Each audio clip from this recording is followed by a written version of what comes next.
Hi students, today we start with the next type of chemical reaction of alcohol, that is the dehydrogenation reaction। कि जो alcohols हैं ये dehydrogenation reaction को show करते हैं। कहते हैं जो डीहाइड्रोजिनेशन होती है अल्कोहल्स की, इसका मीनिंग क्या है कि अल्कोहल में से हाइड्रोजन का रिमूवल होता है, उसको क्या बोलेंगे, अल्कोहल की डीहाइड्रोजिनेशन बोलेंगे। कहते हैं जो डीहाइड्रोजिनेशन है अल्कोहल की, उसको हम कैसे करवाते हैं, अल्कोहल के वेपर को पास कराते हैं over the heated copper metal. कहता है कॉपर मेटल को 573 केल्विन टेम्परेचर के ऊपर हीट कर लेंगे एंड उसके ऊपर से अल्कोहल के वेपर को पास कराएंगे। कहता है जो प्राइमरी एंड सेकेंडरी अल्कोहल है ये आसानी से डीहाइड्रोजिनेशन रिएक्शन को शो कर देते हैं। जब हम प्राइमरी अल्कोहल की डीहाइड्रोजिनेशन करवाते हैं उस दौरान एल्डेहाइड की फॉर्मेशन होती है। ऐसे जब कहता है हम सेकेंडरी अल्कोहल की डीहाइड्रोजिनेशन कराएंगे उस दौरान कीटोन्स की फॉर्मेशन होगी। कहते हैं जो टर्शरी अल्कोहल है इनकी डीहाइड्रोजिनेशन नहीं होती है, बिकॉज कहते हैं जो टर्शरी अल्कोहल है इनकी डीहाइड्रेशन हो जाती है। दैट इज टर्शरी अल्कोहल में से वाटर मॉलिक्यूल का रिमूवल हो जाएगा under the reaction condition and product क्या मिलेगा, अल्कीन की फॉर्मेशन होगी। जैसे मैं यहाँ पे फर्स्ट प्राइमरी अल्कोहल की एग्जाम्पल गिवन दे रखी है। कहते हैं जो प्राइमरी अल्कोहल है इनकी जब हम डीहाइड्रोजिनेशन करवाते हैं उस दौरान एल्डेहाइड्स की फॉर्मेशन होती है। जैसे यहाँ पे हमने प्राइमरी अल्कोहल कौन सा यूज़ करा है, एथेनॉल को यूज़ करा है। जब कहता है एथेनॉल के वेपर को पास कराएंगे over the heated copper metal. कहता है कॉपर मेटल को हम 573 केल्विन टेम्परेचर के ऊपर हीट कर लेंगे एंड उसके ऊपर से एथेनॉल के वेपर को पास कराते हैं। उस दौरान जो रिएक्शन है वो कैसे प्रोसीड होती है। कहता है जो अल्कोहल का अल्काइल ग्रुप है, अल्काइल ग्रुप में कार्बन हाइड्रोजन का बॉन्ड ब्रेक होगा एंड हाइड्रोक्सिल ग्रुप में ऑक्सीजन हाइड्रोजन का बॉन्ड ब्रेक होगा। एज अल्ट कहता है यहाँ से हाइड्रोजन का रिमूवल हो जाएगा एंड कार्बन एंड ऑक्सीजन के बीच में डबल बॉन्ड की फॉर्मेशन हो जाएगी एंड प्रोडक्ट क्या मिलेगा, एल्डेहाइड मिलेगा, दैट इज एथेनॉल मिलेगा, साथ में हाइड्रोजन गैस इवॉल्व होगी। यहाँ पे कहता है कार्बोक्सिल ग्रुप के साथ क्या है, एक अल्काइल ग्रुप जुड़ा है एंड एक हाइड्रोजन है। एज अल्ट यहाँ पे किसकी फॉर्मेशन हुई है, एल्डेहाइड की फॉर्मेशन हुई है। ऐसे हमें नेक्स्ट एग्जांपल गिवन दे रखी है सेकेंडरी अल्कोहल की। कहता है जब हम सेकेंडरी अल्कोहल की डीहाइड्रोजिनेशन करवाते हैं उस दौरान कीटोन्स की फॉर्मेशन होती है। जैसे हमने सेकेंडरी अल्कोहल कौन सा यूज़ करा है, प्रोपेन 2-ओल को यूज़ करा है। जब कहता है प्रोपेन 2-ओल के वेपर को पास कराएंगे over the heated copper metal. कहता है उस दौरान जो रिएक्शन है वो भी सिमिलर वे से प्रोसीड करेगी जैसे प्राइमरी अल्कोहल के केस में करी थी। दैट इज कहता है जो अल्काइल ग्रुप है उसमें कार्बन हाइड्रोजन का बॉन्ड ब्रेक होगा एंड हाइड्रोक्सिल ग्रुप में ऑक्सीजन हाइड्रोजन का बॉन्ड ब्रेक होगा। एज अर यहाँ पे हाइड्रोजन का रिमूवल हो जाएगा एंड कार्बन एंड ऑक्सीजन के बीच में डबल बॉन्ड की फॉर्मेशन हो जाएगी एंड प्रोडक्ट क्या मिलेगा, कीटोन मिलेगा, बिकॉज यहाँ पे इस कार्बन के साथ 2 अल्काइल ग्रुप जुड़े हैं। एज अर यहाँ पे प्रोपेन नॉन मिलेगा एंड साथ में हाइड्रोजन गैस इवॉल्व होगी। नेक्स्ट हमें टर्शरी अल्कोहल की एग्जांपल डिस्कस करिए। कहते हैं जो टर्शरी अल्कोहल है इनकी डीहाइड्रेशन हो जाती है रिएक्शन कंडीशन में एंड प्रोडक्ट क्या मिलता है, अल्कीन की फॉर्मेशन होती है। जब कहता हम टर्शरी अल्कोहल को ट्रीट करेंगे हॉट रिड्यूस्ड कॉपर के साथ उस दौरान अल्कीन की फॉर्मेशन होगी। जैसे हमने टर्शरी अल्कोहल कौन सा यूज़ करा है, 2-मिथाइल प्रोपेन 2-ओल को यूज़ करा है। जब कहते हैं इसके वेपर को पास कराएंगे over the heated copper metal उस दौरान कहता है जो रिएक्शन है वो कैसे प्रोसीड करेगी। जैसे जिस कार्बन के साथ OH ग्रुप जुड़ा है उसके साथ कोई भी हाइड्रोजन एटम प्रेजेंट नहीं है, एज अ यहाँ पे डीहाइड्रेशन नहीं होगी।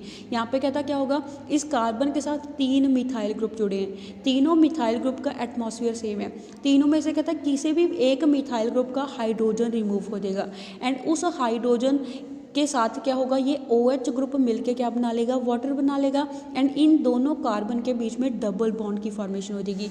एज अ प्रोडक्ट क्या मिलेगा, अल्कीन मिलेगा, दैट इज 2-मिथाइल प्रोपीन मिलेगा, साथ में वाटर मॉलिक्यूल यहाँ से क्या होगा, एलिमिनेट होगा। Next is chemical properties of phenol, कि जो फिनोल्स है ये कैसी केमिकल प्रॉपर्टीज़ को शो करते हैं। कहते हैं जो फिनोल्स है ये रिएक्टिव कंपाउंड होते हैं। जो केमिकल प्रॉपर्टीज़ होती हैं फिनोल की ये मेनली 3 टाइप की होती है।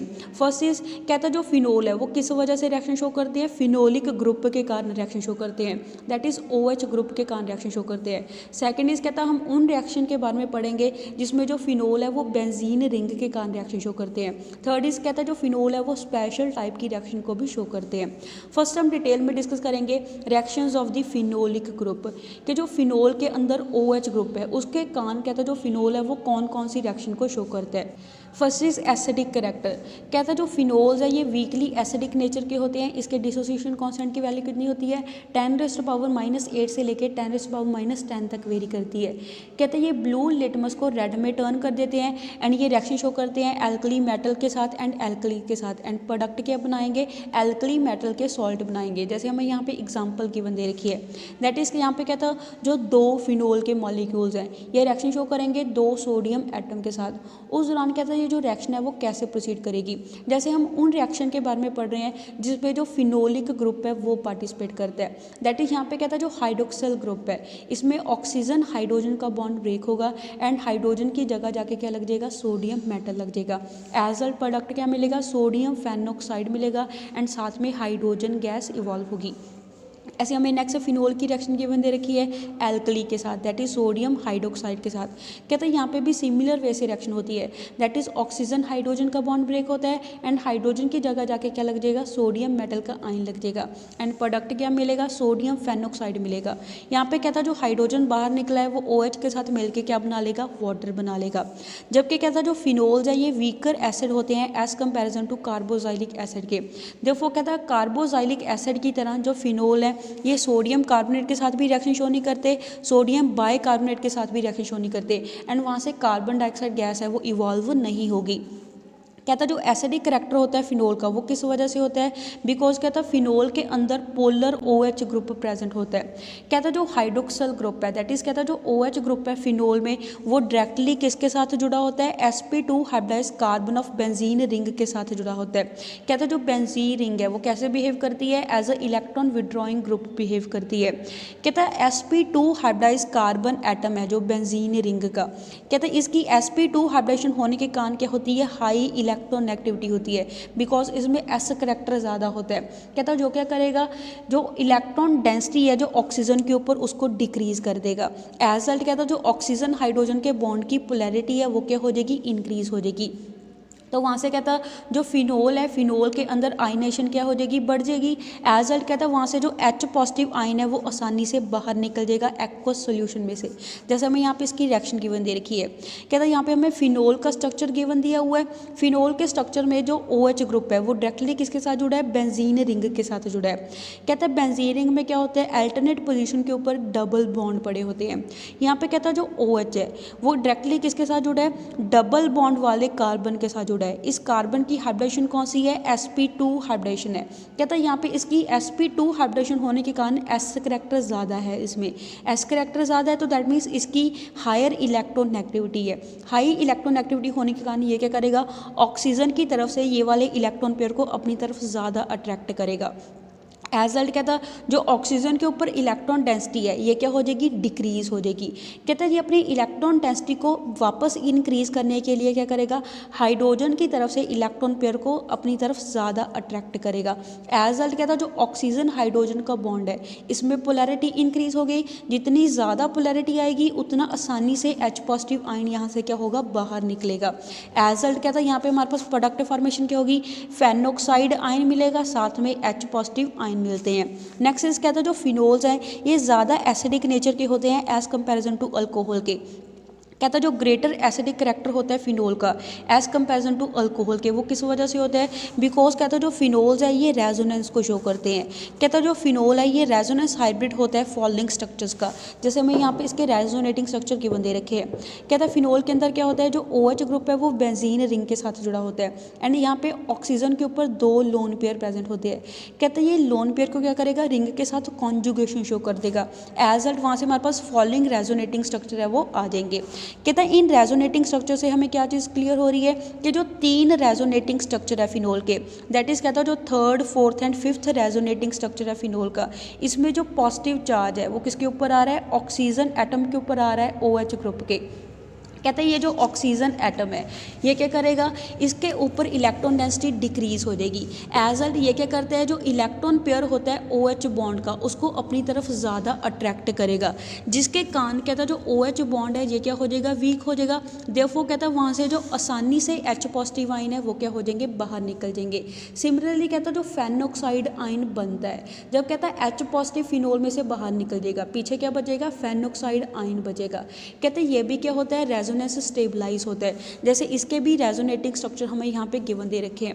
कहता है जो फेनोक्साइड आयन है, तो फेनोक्साइड आयन में क्या होता है, जो ऑक्सीजन के ऊपर लोन पेयर प्रेजेंट होते हैं, ये भी क्या करते हैं, बेंजीन रिंग के साथ कॉन्जुगेशन को शो कर लेंगे। एज दैट वहाँ से फॉलोइंग रेजोनेटिंग स्ट्रक्चर हमें मिलते हैं। दस कहता हम क्या चीज़ ऑब्जर्व करते हैं कि दोनों जो फिनोल है एंड जो फेनोक्साइड आयन है, ये दोनों कैसे स्टेबलाइज होते हैं, रेजोनेंस के कारण स्टेबलाइज होते हैं।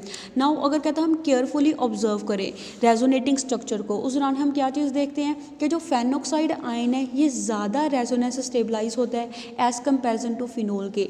बिकॉज कहता फिनोल के अंदर क्या होते हैं, 3 कॉन्ट्रीब्यूटिंग स्ट्रक्चर ऐसे होते हैं, जैसे हमने पीछे देखा था 3rd, 4th and 5th structure को। कहता इन तीनों स्ट्रक्चर में क्या चीज़ शो होती है कि दोनों पॉजिटिव एंड नेगेटिव चार्ज दोनों आते हैं, जैसे हमने यहाँ पे पीछे देखा था। दैट इज़ कहता है जो 3rd, 4th and 5th structure है, यहाँ पे कहता है इन तीनों स्ट्रक्चर में हमें क्या चीज़ हो रही है कि पॉजिटिव एंड नेगेटिव चार्ज दोनों इकट्ठे आ रहे हैं। जबकि कहता है जब हम फेनोक्साइड के रेजोनेटिंग स्ट्रक्चर को ऑब्जर्व करते हैं, उस दौरान कहता है हमें क्या चीज़ होती है कि सिर्फ नेगेटिव चार्ज ही है, यहाँ पे कोई भी पॉजिटिव चार्ज नहीं आ रहा है किसी भी रेजोनेटिंग स्ट्रक्चर के अंदर। दैट मीन्स कहता हमें यहाँ से क्या चीज़ पता चलती है कि जो फेनोक्साइड आयन है ये ज़्यादा रेजोनेंस स्टेबलाइज है एज़ कंपेरिजन टू फिनोल के। उसका रीज़न क्या होता है, बिकॉज कहता है यहाँ पे जो फिनोल के रेजोनेटिंग स्ट्रक्चर है उसके अंदर एनर्जी की रिक्वायरमेंट होती है चार्ज को सेपरेट रखने के लिए, देयरफॉर कहता है वो क्या हो जाएंगे, अनस्टेबल हो जाएंगे। ऑन दी अदर हैंड कहता कोई भी स्ट्रक्चर ऐसा नहीं है फेनोक्साइड आयन के अंदर जिसके ऊपर चार्ज सेपरेशन हो। दैट मीन्स कहता वहाँ पे एनर्जी की रिक्वायरमेंट है वो नहीं होगी चार्ज को सेपरेट करने के लिए। दस कहते हैं जो रेजोनेंट हाइब्रिड होता है फिनोल का वो लेस स्टेबल होता है as comparison to phenoxide ion के। एंड कहता है जो रिएक्शन होगी वो भी ज़्यादा किसके फेवर में होगी, फेनोक्साइड आयन बनने के फेवर में होगी। देयरफॉर कहता है जो फिनोल है वो ज़्यादा क्या होंगे, एसिडिक नेचर के होंगे। ऑन दी अदर हैंड कहता है अल्कोहल के केस में कोई भी अल्कोहल ना ही एल्कोक्साइड आयन, मीन्स कहता है जब अल्कोहल में से प्रोटोन को रिमूव कर देंगे पीछे क्या बचेगा, एल्कोक्साइड आयन बचेगा। कहता ना ही अल्कोहल ना ही एल्कोक्साइड आयन रेजोनेंस के साथ स्टेबलाइज होते हैं, जैसे हमें यहाँ पे गिवन दे रखा है। कहता है फिनोल के केस में क्या होता है, जो फिनोल है ये भी रेजोनेंस के कारण स्टेबलाइज होता है एंड जो फेनोक्साइड आयन बनता है ये भी रेजोनेंस के साथ क्या होता है, स्टेबलाइज होता है।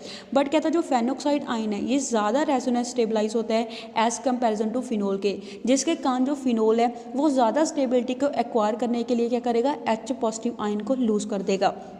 But on the other hand कहता जो अल्कोहल है, अल्कोहल के अंदर रेजोनेंस क्यों नहीं होती, ना ही कहता जब अल्कोहल H पॉजिटिव को लूज करेगा पीछे जो एल्कोक्साइड आयन बचेगा ये रेजोनेंस को शो करता है। यहाँ पे कहता कोई भी रेजोनेंस स्टेबलाइजेशन नहीं होती ना ही अल्कोहल की ना ही एल्कोक्साइड आयन की। दस कहता जो फिनोल्स हैं ये ज़्यादा एसिडिक नेचर के होते हैं एज़ कंपेरिजन टू अल्कोहल के, जबकि कहता जो फिनोल है इनकी एसिडिक स्ट्रेंथ कम होगी as comparison to carboxylic acid के। जो हमें कहाँ से पता चलता है, इनकी डिसोसिएशन कांस्टेंट की वैल्यू से पता चलता है। जैसे हमें यहाँ पे डिसोसिएशन कांस्टेंट की वैल्यू गिवन दे रखी है एथेनॉल के लिए, फिनोल के लिए एंड एथेनोइक एसिड के लिए। तो कहता हमें यहाँ से क्या चीज़ पता चलती है कि जो एथेनोइक एसिड है इनकी एसिडिक स्ट्रेंथ ज़्यादा होती है एज़ कंपेरिजन टू फिनोल के, एंड फिनोल की एसिडिक स्ट्रेंथ ज़्यादा होती है एज़ कंपेरिजन टू एथेनॉल के। Next is effect of substituent on the acidic character of phenol. अगर कहता फिनोल में कोई भी सब्स्टिट्यूएंट लगा हुआ, उस सब्स्टिट्यूएंट का क्या प्रभाव पड़ेगा फिनोल की एसिडिक स्ट्रेंथ के ऊपर। कहते जो इफेक्ट होता है सब्स्टिट्यूएंट का on the acidic character of the phenol, उसको हम आसानी से समझ सकते हैं in term of the stability of phenoxide ion relative to the phenol. कहता अगर कोई भी ग्रुप है वो क्या करेगा, फेनोक्साइड आयन को स्टेबलाइज करेगा मोर देन दी एसिड। कहता उस दौरान क्या होगा, जो रिएक्शन है वो किस तरफ को ज़्यादा बढ़ेगी, फॉरवर्ड डायरेक्शन की तरफ को ज़्यादा बढ़ेगी, एंड उसके कारण जो एसिडिटी है वो क्या हो जाएगी, इंक्रीज हो जाएगी। ऑन दी अदर हैंड अगर कहता जो ग्रुप है, किसी ग्रुप के कारण जो फेनोक्साइड आयन है वो क्या हो जाए, लेस स्टेबल हो जाए, उस दौरान जो एसिडिटी है फिनोल की वो क्या हो जाएगी, डिक्रीज हो जाएगी। जैसे फर्स्ट अगर कहता सपोज मान लो कि फिनोल के साथ इलेक्ट्रॉन विड्रॉइंग ग्रुप लगा हुआ, कहता जो इलेक्ट्रॉन विड्रॉइंग ग्रुप है उसकी एग्जांपल ले ली, सपोज मान लो नाइट्रेट आयन, साइनाइड आयन या फिर हैलोजन लगा हुआ। कहता ये क्या करेंगे, इलेक्ट्रॉन को विड्रॉ कर लेंगे, अपनी तरफ को खींच लेंगे रिंग से। एज अ रिजल्ट यहाँ पे कहता हमें क्या चीज़ हो रही है, अगर कहता जो इलेक्ट्रॉन विड्रॉइंग ग्रुप फिनोल के साथ जुड़ा हुआ है, इलेक्ट्रॉन विड्रॉइंग ग्रुप क्या करेगा, इलेक्ट्रॉन को अपनी तरफ खींचेगा। एज अ रिजल्ट कहता जो इलेक्ट्रॉन है ये रिंग किस तरफ से खींचेगी, ऑक्सीजन हाइड्रोजन के बॉन्ड में से से अपनी तरफ इलेक्ट्रॉन खींचेगी। तो यहाँ पे कहता है ऑक्सीजन के ऊपर इलेक्ट्रॉन डेंसिटी डिक्रीज हो जाएगी। ऑक्सीजन अपनी इलेक्ट्रॉन डेंसिटी को पूरा करने के लिए क्या करेगा, हाइड्रोजन की तरफ से इलेक्ट्रॉन को अपनी तरफ खींचेगा। एज एल्ट कहता है जो ऑक्सीजन हाइड्रोजन का बॉन्ड है ये क्या हो जाएगा, ज़्यादा पोलर नेचर का हो जाएगा एंड वहाँ से आसानी से क्या हो जाएगा, H पॉजिटिव आयन बाहर निकल जाएगा। देखो कहता जो इलेक्ट्रॉन विड्रॉइंग सब्स्टिट्यूएंट है ये क्या करेंगे, फेनोक्साइड आयन को ज़्यादा स्टेबलाइज कर देंगे एज कंपैरिजन टू फिनोल के। दस कहता जो इलेक्ट्रॉन विड्रॉइंग ग्रुप होते हैं ये क्या करेंगे, जो एसिडिक स्ट्रेंथ होती है फिनोल की उसको इंक्रीज कर देंगे। ऑन दी अदर हैंड कहता अगर इलेक्ट्रॉन डोनेटिंग ग्रुप जुड़ा हुआ फिनोल के साथ, जैसे अल्काइल ग्रुप या फिर NH2 ग्रुप या फिर एल्कोक्सी ग्रुप जुड़ा हुआ रिंग के साथ, उस दौरान क्या होगा, जो इलेक्ट्रॉन डोनेटिंग ग्रुप है ये क्या करेगा, रिंग को इलेक्ट्रॉन देगा एंड रिंग से इलेक्ट्रॉन किस तरफ को जाएंगे, ऑक्सीजन की तरफ को इलेक्ट्रॉन जाएंगे। एज अल्ट कहता है ऑक्सीजन के ऊपर इलेक्ट्रॉन डेंसिटी ऑलरेडी इंक्रीज हो जाएगी। अगर इसके ऊपर इलेक्ट्रॉन डेंसिटी ऑलरेडी इंक्रीज होगी तो ये हाइड्रोजन की तरफ से अपनी तरफ इलेक्ट्रॉन को अट्रैक्ट नहीं करेगा। एज अल्ट यहाँ पे कहता है ऑक्सीजन हाइड्रोजन का बॉन्ड पोलर नेचर का नहीं होगा एंड यहाँ से H पॉजिटिव आयन का मिलना क्या हो जाएगा, डिफिकल्ट हो जाएगा, मुश्किल हो जाएगा। तो कहता जो इलेक्ट्रॉन डोनेटिंग ग्रुप होते हैं ये क्या करेंगे, फेनोक्साइड आयन को डीस्टेबलाइज कर देंगे एज कंपैरिजन टू फिनोल के। दस कहता जो इलेक्ट्रॉन डोनेटिंग ग्रुप है ये क्या करेंगे, जो एसिडिक करैक्टर होता है फिनोल का उसको डिक्रीज कर देंगे। So that's all for today, have a nice day.